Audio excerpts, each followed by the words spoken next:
Have you ever had to deal with a setback? Today we're talking about how your attitude for a setback can be your setup for success on this episode of Coffee with Tea.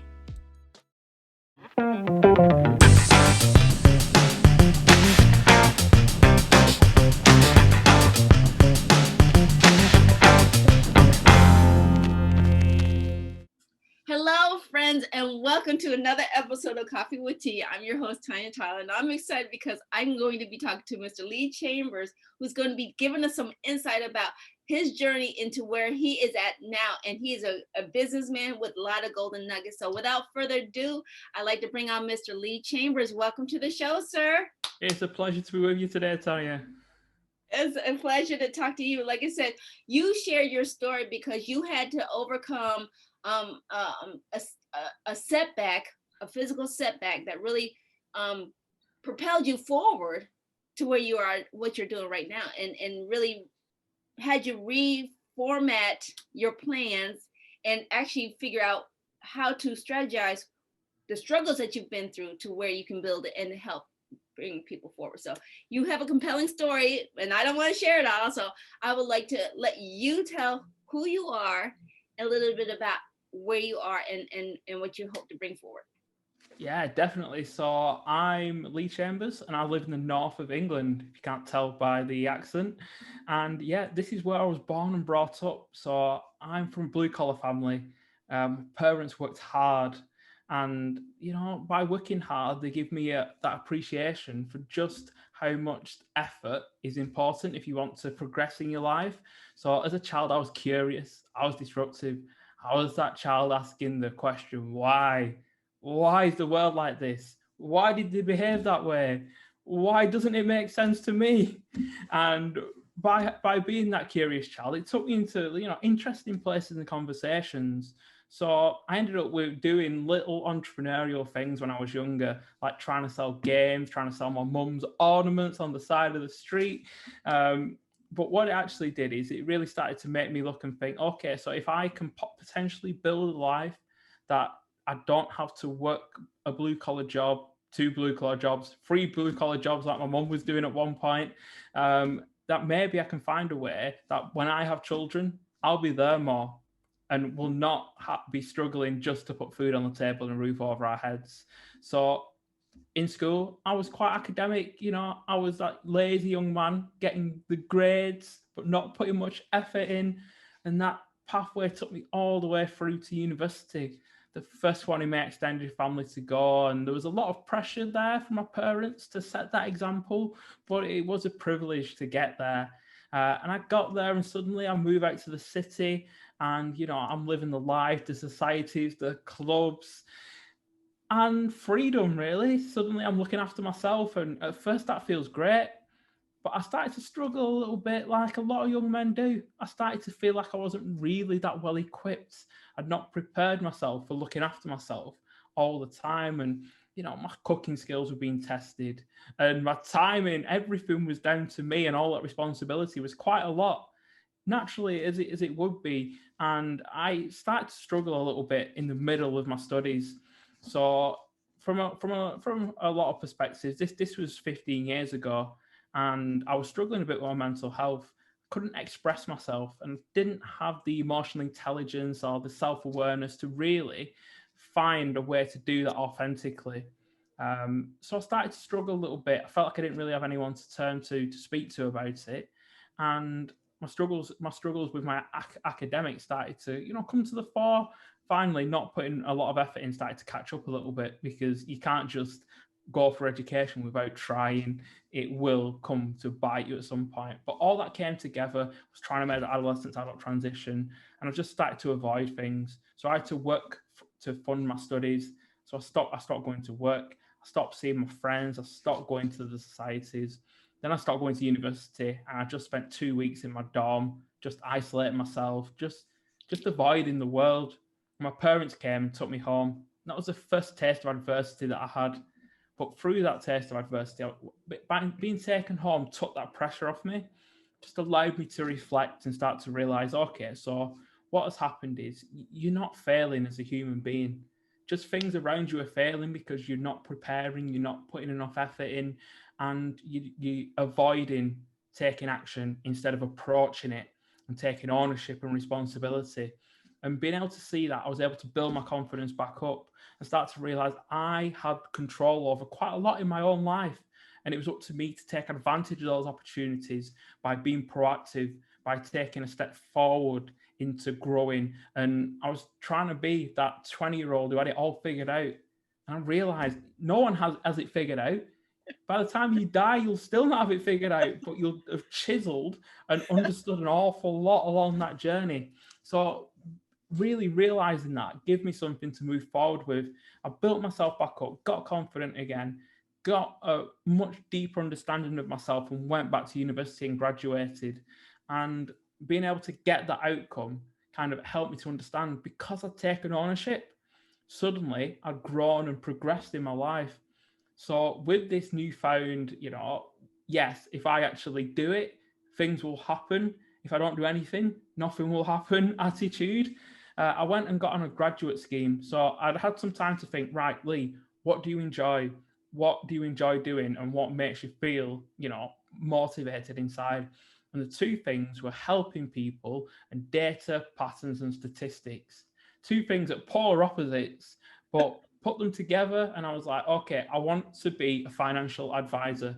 I want to help people secure the monetary future so they weren't worrying about finances while doing all the projections, getting all the compound interest, and having all the joy, working with all the numbers.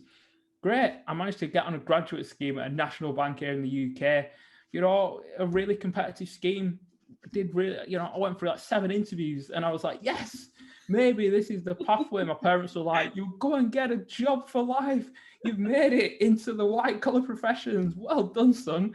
This was 2007. Really not a good time to go into finance.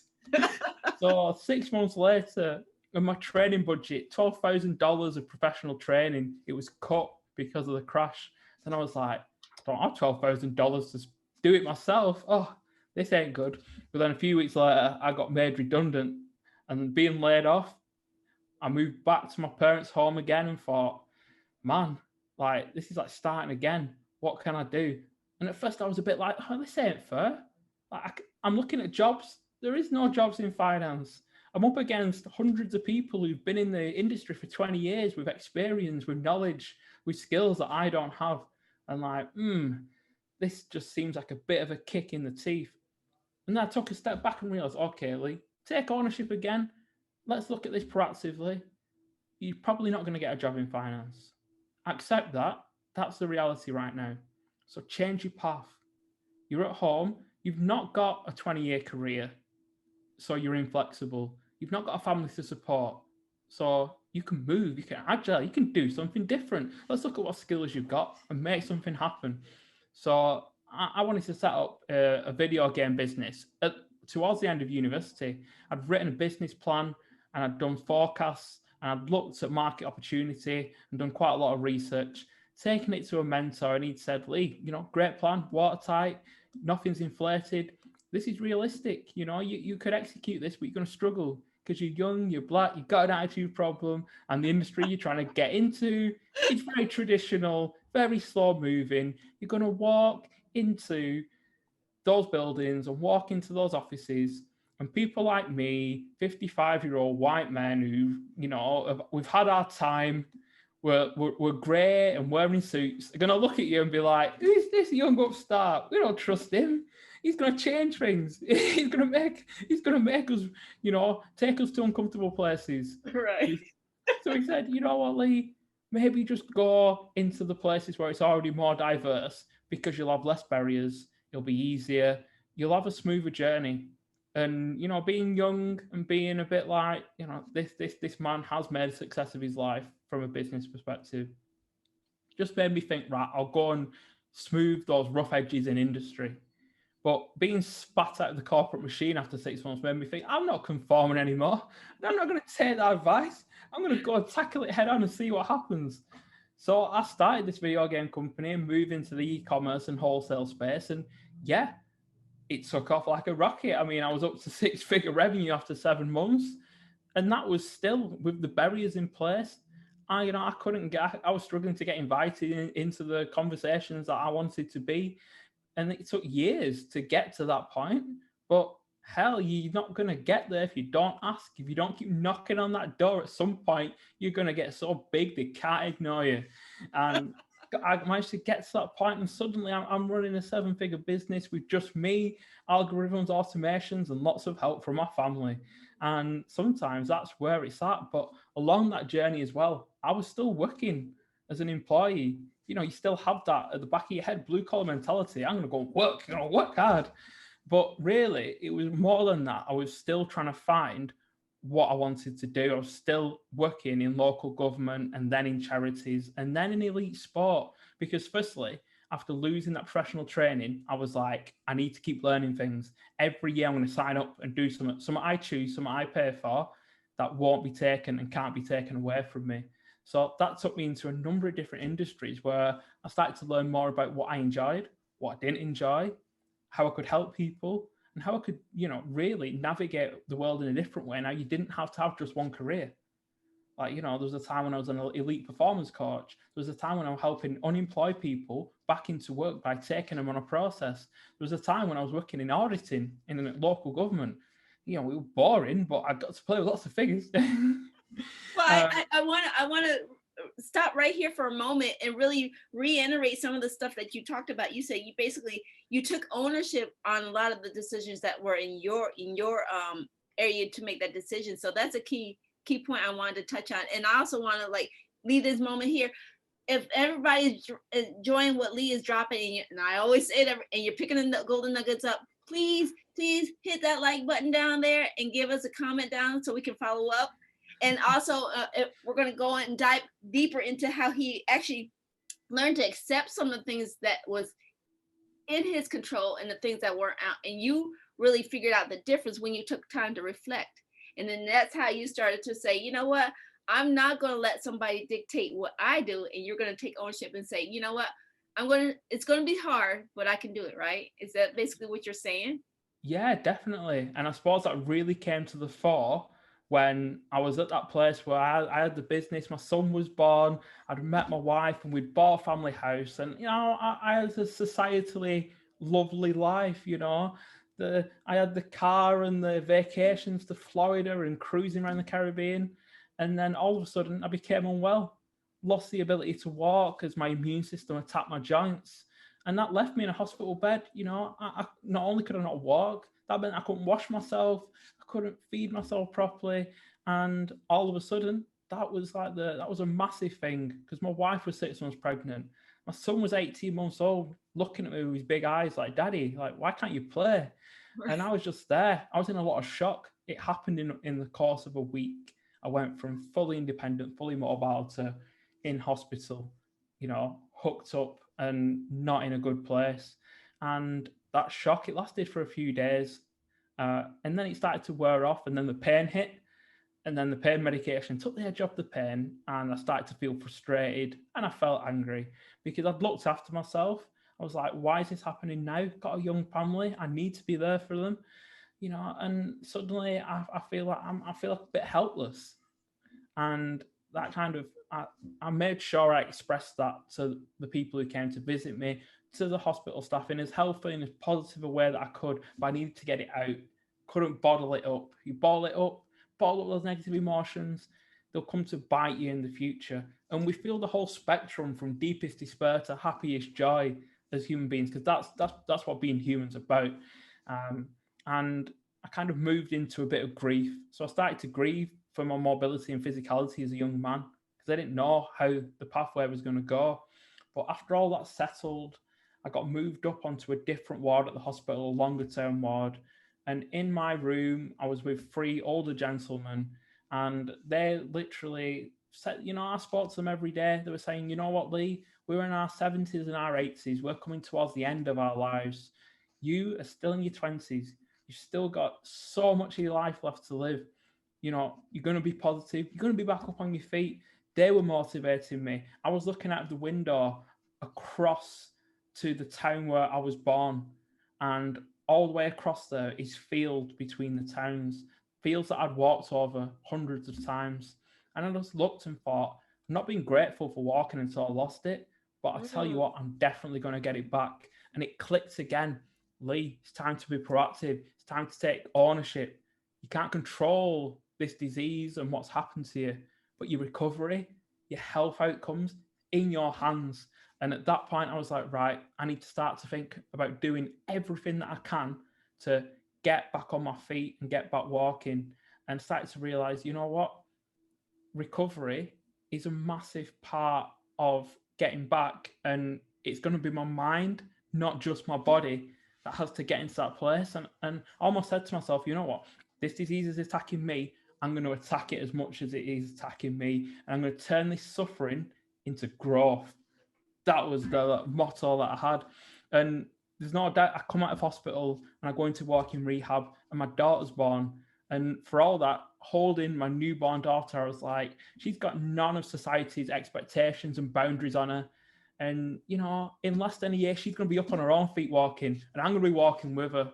And that passion of, you know, doing things for other people, I'm going to be up and mobile and playing with my children, really fueled me on in those mornings when it was hard, when I was in pain, when I was stiff. I had to do all my physio, my stretches, my exercises.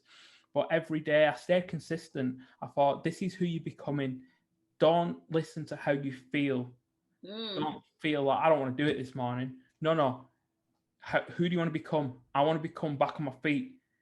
What am I going to do? I'm going to make sure I do my stuff. How am I going to feel after doing it? I'm going to feel good, because I'm not lying to myself saying, you know, I'm going to get back on my feet, and then not putting the hard work and the effort in, not being consistent, not turning up every day. And really, going through that has allowed me to understand that actually so much of this is your mind. You know, my body was failing, but it was my mind that got my body back into a place where now I can walk again. And, you know, it took 11 months to get back walking properly, walking a mile unaided. My daughter's pram was a walking aid for me, and I was getting back on my feet. And in so many ways, that journey is intrinsically linked to my children, who are now today 6 and 8. But my relationship with them, because of the time that I spent with them, I decided when I was reflecting in that time that actually I didn't want to run a video game business that made a lot of money but didn't make any impact in the world. Right. So what I did is I stopped growing that business. And that business, it's given me so much. It's given me the chance to prove those people wrong. It's given me the chance to learn a lot of different skills. But more than anything, it gave me the financial well-being when I was ill to recover without worrying about the finances of my family. So using that business, I was thought, I'm going to use the business to do what I want to do now for the next few years, which was use my business, stop growing it, and use the finances to spend as much time as I can with my children before they start school, and do that while building the framework for a business which helps other people. And that, you know, bringing in together the qualifications that I've done, my experience of physical, mental, you know, redundancy, and just looking at the different industries that I've worked in and taking out best practice, building all that together. And that is the company that I run today, Essentialize. Well, you're like I said, your story is motivational. And like I said, we were just dipping on the tip of the iceberg. And I already talked to Mr. Lee, and I'm asking, will you be willing to come back and we can dive more into some more your story? Oh, we'll be digging deep. Like I said, I love talking to guests, and like he dropped so many golden nuggets. Like I said, don't listen, you know, ask the kind of questions of who do you want to become. Those are key things. And I think he really touched on your inner dialogue is your strength point. So I know, like I said, we really went for the introduction right now. So what's the one thing you want to leave forward with the audience? It's definitely don't conform. Find out who you are, express it. And sometimes don't take that advice. Advice is everywhere. Look for the encouragement. I love that. And Mr. Chambers, where can people find more information about you, your services, and what you do? Best places to find that are www.essentialize.co.uk and leechambers.org. All right. And for those who are tuning in, remember that feedback is always welcome. Emails if you have any guest and show ideas. Links that Lee mentioned will be all down in the description box. So make sure you check it out down there below.